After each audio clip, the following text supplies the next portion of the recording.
Hallo, this is Hans the Dutch guy with Much Dutch, and this time we will see how to pronounce in a regular Dutch accent Worstenbroodje, a minced beef sausage wrapped in dough. This is how we say Worstenbroodje. Worstenbroodje. And you hear me pronouncing the N in the middle, but normally we won't do that, so it will sound more like this. Worstenbroodje.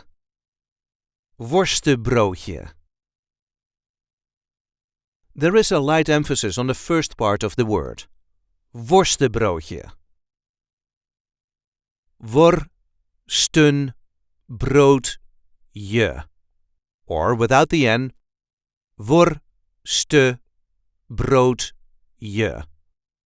Worstenbroodje. A Worstenbroodje originates from the province of Brabant. I hope this video was helpful.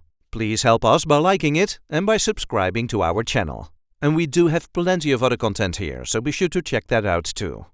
Tot ziens!